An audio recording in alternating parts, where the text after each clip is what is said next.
here at All Creatures Animal Welfare Trust, where we will learn more about the organization, when it started, and what they do. And not forgetting free advice on how to take care of the animals that we have at home. So let's be together. All Creatures is an animal welfare trust started in February of 2016 by Dr. Richard Suna, who has a passion for animals, especially in countries like this where so many are neglected or there is no system of welfare for animals. And we're here to impose that system. We are here as a fully stocked veterinary hospital. We are also a dog and cat rescue. And so we rescue dogs and cats from a variety of situations, and we either rehabilitate them if they need to be rehabilitated, we take care of them, and then we try to put them up for adoption. And we also have an education program called Roots and Shoots, and we have an education officer who visits 35 Roots and Shoots clubs around Lilongwe to educate our youth on animal welfare. And also community and environment activities. All right, so how did it start? How did it all start? What's the origin of All Creatures?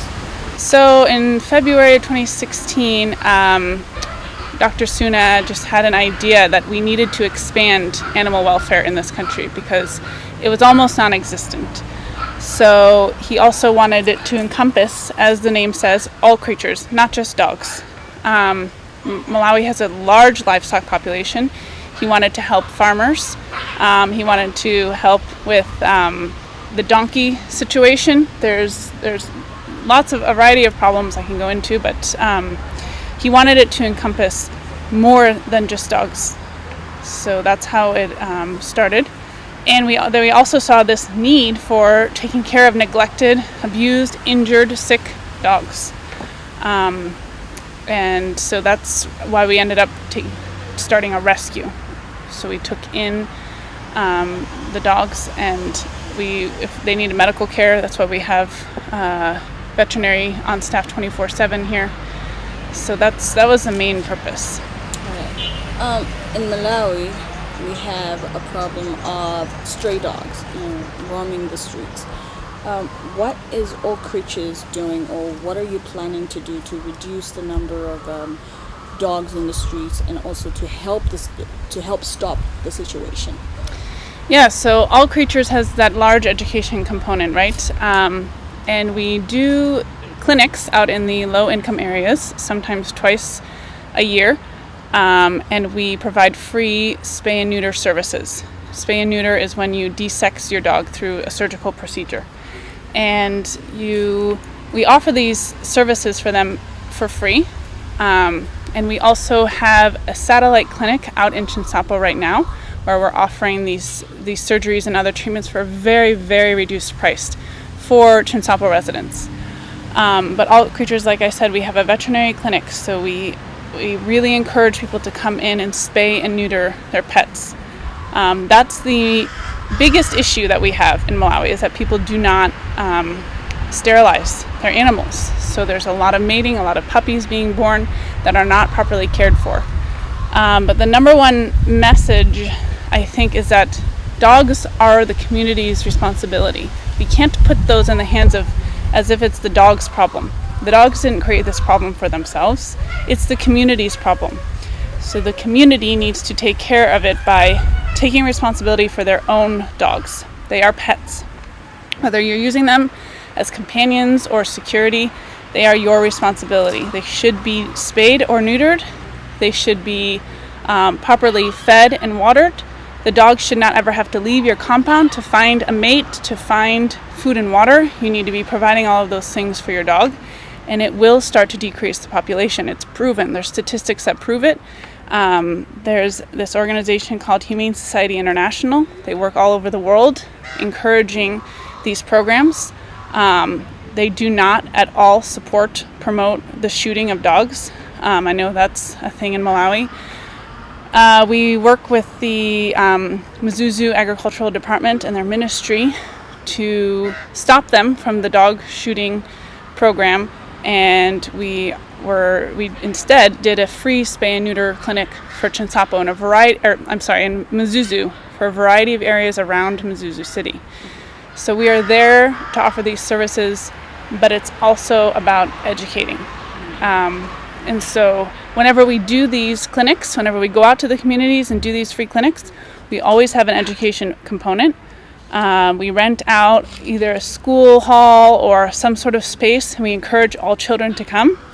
And they watch a video, and our education officer just speaks to them about proper care, and we get to show them what it looks like to take proper care of our pets. All right.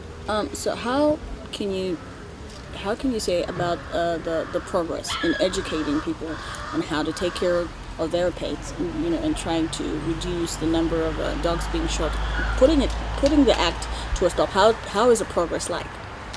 So, at least we work closely with the police. So Dr. Suna has done a lot of work with the police to stop that program across the Lilongwe. And now we're working to stop it in Mzuzu, and they have not done it since we got involved. Since I believe that was around February, we started this campaign up there. So, and we're new, February 2016, this is just starting. We will probably take 5 years to measure some of our goals, and we'll see. But we do know the statistics from around the world. And we know that the shooting programs don't solve the problem, because then the community once again puts the responsibilities in somebody else's hands. And it's not the government's responsibility either. Somebody originally owned those dogs, and it's the community's responsibility to take care of that. Right. Speaking about involving the police, is there any chance that in the near future, or maybe it already is shooting dogs or selling them by the roadside, is it ill-treating pets or any other animal? Will it be a crime? It is right now. It is a crime. There are laws that have been written. Dr. Suna was involved in that. We have the roadside selling is very much illegal, and people need to know that. Do not support those sellers. If anything, report them to the police. It is the police's responsibility. We sometimes get involved. It's a funding issue, but we encourage people to not financially support them. If you want to stop and talk to them about how you should be treating the animal, telling them what you're doing is illegal, maybe that's something. But by buying from them, it's only encouraging this cycle. It is, in fact, illegal to be doing both of those things. We have animal welfare and animal cruelty laws here. And All Creatures also, we have a whole animal protection program. If anybody reports something that they see as neglect or abuse, and we go out there and we investigate. If it's something that we can't just speak to the owner about, we will end up confiscating the dog. So we give them a week to change their practices. Maybe it's tied to a chain too short. Maybe there's no sign of food or water. The dog is emaciated. We give them 1 week to change, and if there's no change, we confiscate the dog. And we have had to do that before. Right. So maybe you can mention a few consequences. What will happen to those people who are involved in the selling, or what would they face? Are they going to be fined, or? From what I understand, they are arrested and jailed, and I believe they have to pay something to get out. But I'm not 100% certain on that law. All right, thank you. Dr. Suna would know more about that. Okay. Provided it will encourage the dog to stray, which also increases this number of dogs on the road, number of dogs in traffic getting hit by cars. They also need shelter. So we know how hot it gets in Malawi. They have to have protection from that sun. They have to have breathable space.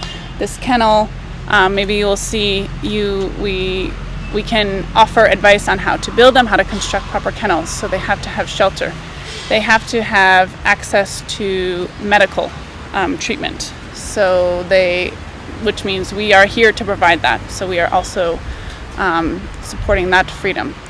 They also need to be free from sickness. If you notice that your dog has a wound, or if it's not eating, you need to be responsible and bring that pet in.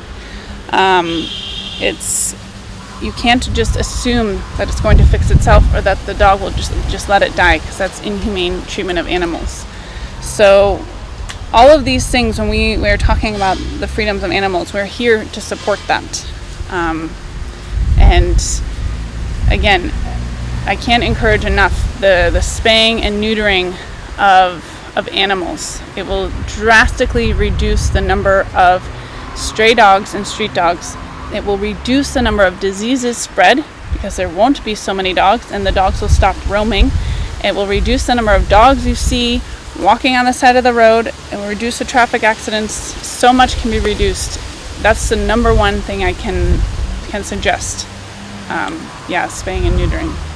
Yeah, these 4 puppies were rescued from the police. So these police confiscated them from roadside sellers, and they brought them to us. And they are Amber, Opal, Pearl, and Diamond, and they are 2.5 months old, ready to be adopted. They've all been vaccinated, and everything is up to date for them to be adopted. So yeah, they're all looking for new homes. So you would have to come in. We have an adoption interview form, and it will give me some background on how responsible you are as a pet owner, what's your history with owning pets, and then I go out and do a home visit to see that your property is prepared to have a dog. I also like to just ask questions, especially to new dog owners. What do you plan to do if your dog gets sick? What do you plan to feed your dog? Where are you going to keep the dog's water? Where will your shelter be? So I just ask those questions to get owners prepared to own a dog. And after I do the house visit, I will make the decision, and then you can adopt for 30,000 kwacha, and that covers all the up-to-date vaccines and their sterilization surgery. So when these puppies become 5 months old, if they're adopted out before that, you bring them back, we give them the surgery, and it's already included in the adoption fee that you paid. All right, speaking about that dog, what can you say about the other dogs out there? The one in the back? Mm-hmm. Okay, so this dog was abandoned. There was a mom, a dad, and this one puppy. The other puppies died. And some good citizen found them and started feeding them, telling the guards to feed these dogs because they had been abandoned. And eventually it got too expensive to have to pay the guards to feed the dogs. So we ended up just taking them in. So now this dog is still learning to socialize. She's terrified of humans right now. That's a sign that something happened, either abuse or also could be neglect. So she's still going to be socialized and will be ready for adoption in 3 weeks. So this is our dog rescue area. All of these dogs have been rescued, surrendered, variety of different stories, and we have brought them in. If they needed medical attention, we provided their medical attention, and now they live here with us until somebody comes and adopts them, and we're looking for permanent homes for all of them. Right now we have 27 dogs we are looking for permanent homes for. All of them, they have unique personalities, but they all are very, very loving and friendly to people thanks to our wonderful caretaking staff. So they've been socialized so that they trust people now. But when they first came to us, you would never know. They've experienced some very traumatic things, and now you just wouldn't know because they're so loving and so friendly. And there are a variety of ages. Some are still young, under 1 year. Some have been with us for 2 years. And we have some older ones that we are really hoping could go to a nice, kind family looking for more like a pet. How did they end up here? Good question. So, for example, we have a whole batch of them that were rescued from police, from the roadside sellers again, 2 years ago. And those that did not get adopted have grown up here, basically. So they're about 2 years old. This one here, Vitan, come here, you. Come here. You can see maybe she lost the use of her right leg from abuse. She apparently was stoned by a neighbor, perhaps looking for food, which is common in this country. So she was found on the side of the road limping, I guess, and somebody called us. We went out to rescue her. We chatted with her owner. She was owned, and the owner said they didn't want her anymore because she kept having puppies and because she was injured, so she wouldn't be good security. So that's what we call neglect, and we took this dog into our own care. She's now been spayed, so she won't have any more puppies, but she won't regain use of this arm. So she'll probably be with us for a while, but she is very, very sweet disposition, and for some dog that's been stoned, you would not know, because she still has such a love for people. Right. Do you always wait for people to call you to come rescue a dog, or you also have those people that drive around or walk around the streets to see if there are any dogs that are out there that need to be rescued? Good question. So right now we don't have that service to offer because it is a huge expense for fuel, and we don't have a proper vehicle for that. But we have our eyes and ears out there. We see something, we say something, we do something about it, of course.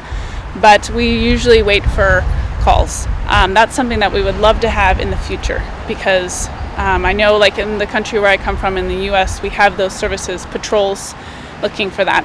Right now, it's unfortunate that it's such a huge financial issue that we can't do something like that right now. So if people have an idea of a dog that needs to be rescued, or even dogs that need to be rescued, what should they do? They should call us here at All Creatures, or they can Facebook message us. We're very quick to respond on Facebook as well. And we will go out. We send our driver, we send our caretaker, we bring a leash, and we investigate the situation. But we need to make sure that they're not owned first. And we if they are, we consult with the owner. What's going on? Why is your dog injured? Those kinds of things. But unfortunately, what we get the most of is dogs have been hit and are lying on the side of the road and somebody calls us because nobody else does anything about it, unfortunately. So that's where we have had the most work. Okay, so yeah, you can go ahead and give us a call at 01-751-934. That's our office phone. We are open Monday through Friday from 8 to 5, Saturdays 8 to 12, and we are always on call for emergencies. So please come on by. You can also follow us on our Facebook website as All Creatures Animal Welfare Trust. And we're very active on there. We respond to messages quickly. And also we have an office in Mzuzu, and that you guys can find on our Facebook page, All Creatures Mzuzu. And again, our satellite clinic in Chinsapo. But the number I just gave, you can call, you can receive more information. And again, everything is online and on both of our Facebook pages.